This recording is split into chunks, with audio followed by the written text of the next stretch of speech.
Come on through, Cookie. I want to put my soapbox. That's basically it.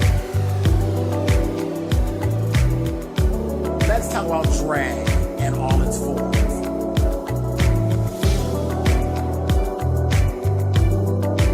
What, Cookie?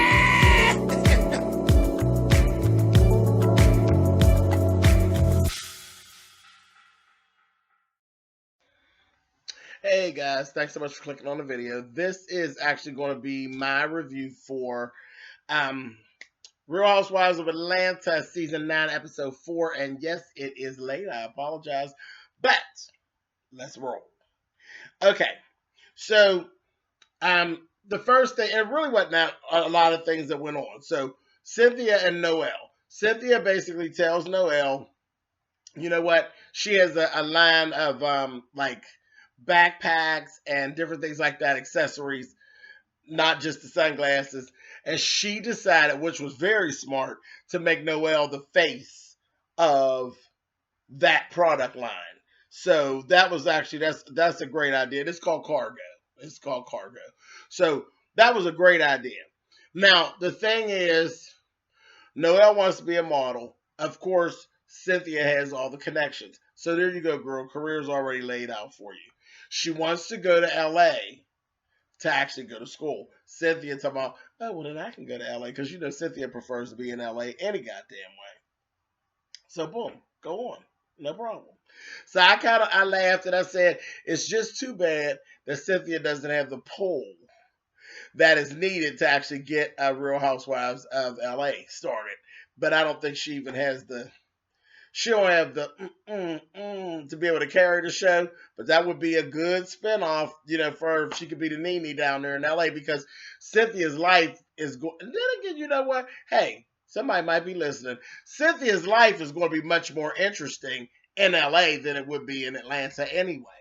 But Noelle wasn't real crazy about her following her to school. She was like, yeah, bitch, I was really trying to get away from you, but whatever. Anyway, but when they went down and they had the reveal and all that, for the flyers and the billboards and all that stuff, child, that damn Noel was giving you brat. Oh, my feet hurt, and this, that, thing, and the other. And Cynthia is not forceful with Noel, so she was kind of like just dealing. And Leon was there. She was just kind of dealing with it. Instead of telling her, if you don't get your motherfucking ass, get over there. You know, it's what she should have did. But anyway, Noel will get it together. She look cute and everything. It'll be fine. It'll be fine. And she'll be able to model for, you know, she'll be okay. She's not like she's not going to be a supermodel. So let's just say that. But her mother's connections will get her enough work to eat. So that'll be that. Leon and Cynthia actually had a whole little thing where, you know, we've seen them interacting before. I believe Leon fucks Cynthia whenever he feels like it. So, I mean, you know, it is what it is.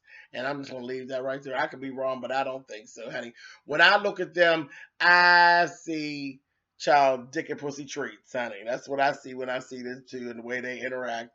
And that goddamn Peter would have seen it too if he ever, you know, kept his goddamn face out of everybody else's. Anyway, moving on.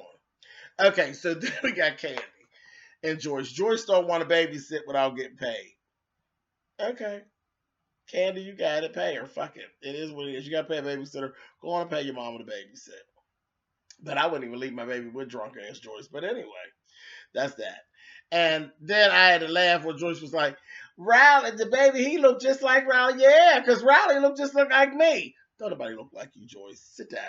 No one looks like you, okay? Nobody. Sit down. I said, damn, Joyce. And then, you know, we still had the whole back and forth between Kandi and Block. He is just ridiculous. Ridiculous. Calling, talking smart on the phone. Kandi cussed his ass out. Told him, what do you mean you ain't going to chase after me or my daughter? You should. You should. But see, I wouldn't even be arguing with that motherfucker. Get my money over here, bitch. Chase that. Chase a check into my purse. Do that.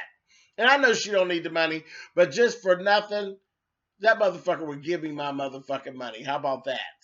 Every motherfucking dime. And if If Riley wanted to deal with him, that would be cool. But he would give me my motherfucking money. Every bit. And I would re-sue that bitch. He would give me my money. Running all. He done ran up on her in the program. Ran all up. You disrespectful motherfucker. You give me every motherfucker that now ain't making money off of you. Bitches, you stupid?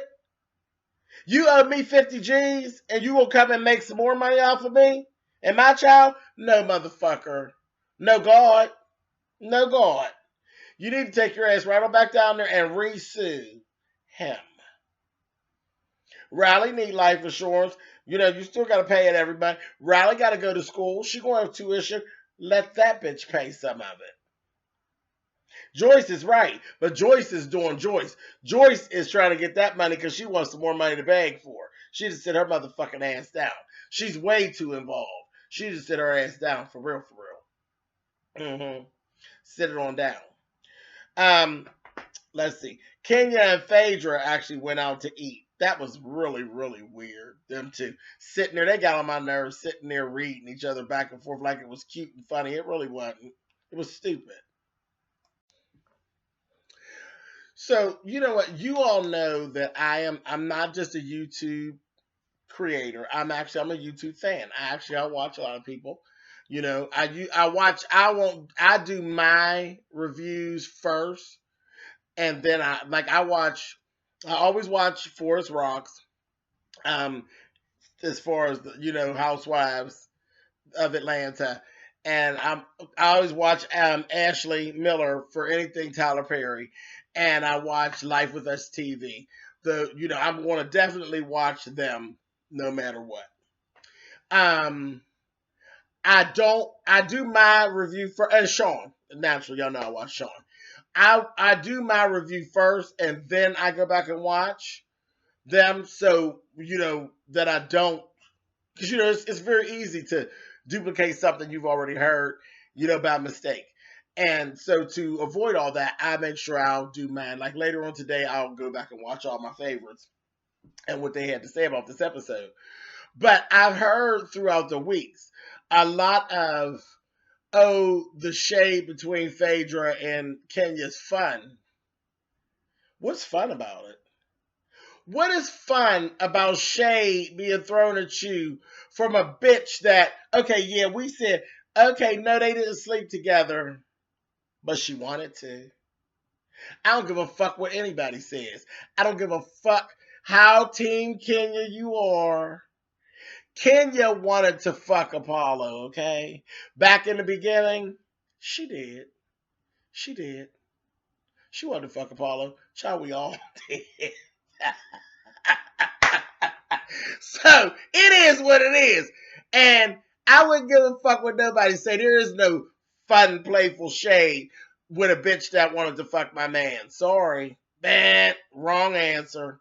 So, no, when I see them two in scenes together, that ain't never cute to me. That's always teeter-totter under the line of you going to say the wrong thing one day, bitch, and I'm going to spit in your face. It's always teetering on that line. So, whatever. But anyway, Phaedra talks about this camp she wants to do over in Michigan for children that have actually suffered due to the lead that was in the water over there and all of that. So everybody was kind of, in like, okay, cool. So she ended up later on having a dinner, like a little dinner gathering, little situation where they ended up, this was the whole thing of the show. This was what everybody was talking about in the little small extra that I did last week. They had the little dinner and everybody agreed.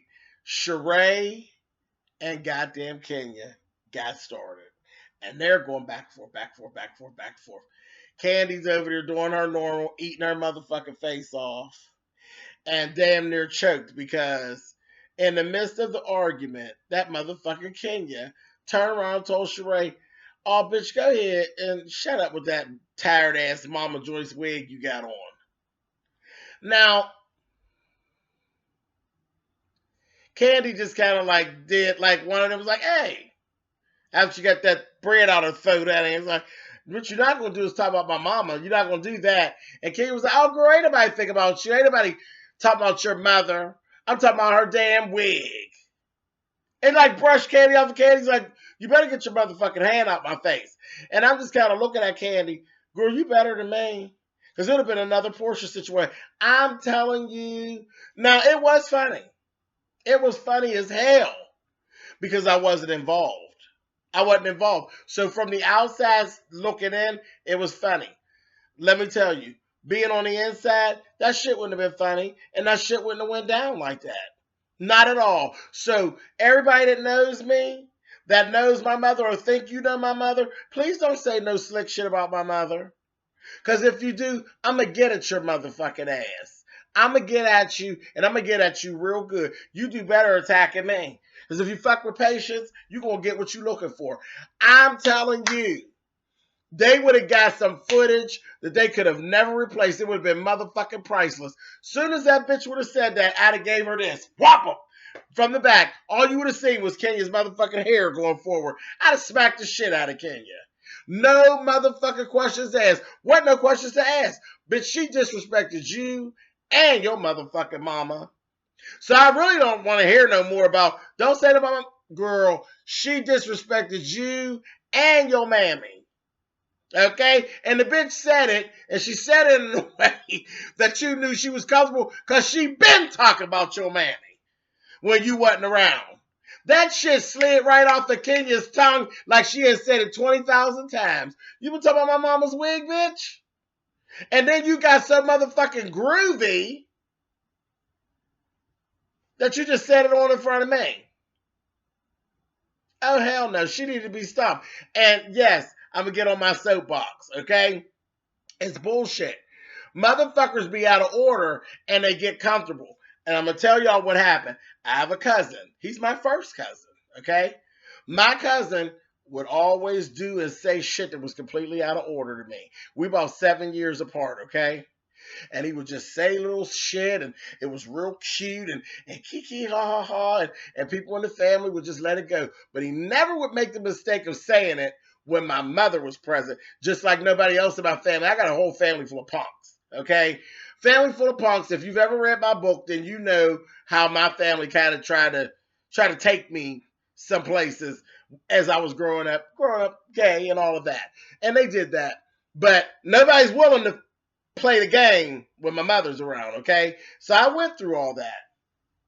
Well, my cousin one day got real comfortable with himself and made the mistake of saying some of that faggoty bullshit in front of my mother and found his motherfucking self hoinched in his motherfucking collar. See, and it took me right to it. When Kenya did, I was like, that bitch they got too comfortable saying what the fuck she want to say. And like I said, Kandi should have brought it all the way back from Mississippi. Bow! And hit that bitch just one good time. Whoop! And smack that bitch's head all up in that motherfucking guacamole. But I'm just saying, now I'm getting on down off my goddamn soapbox, but I'm bam, and I'm moving on. That's just me. You could say I'm petty. You could say that ain't the way things should be. You could say anything you want, but just take this away from this video. If you're ever in my presence, please don't make no jokes about my mother and think that this shit is cute, because you will be getting a 5-finger motherfucking discount at a sale that's not going on. Bow! I'm going to smack the shit out of you. I'm going to open the door, and you're either going to whoop my ass or I'm going to whoop yours. Male, female, child, it don't even make no difference. You fuck with patience, you fuck with your well-being. That's just the way it is. Sorry. I can be right, wrong, or indifferent. Fuck you. I don't give a damn how you feel about it. Moving the fuck on.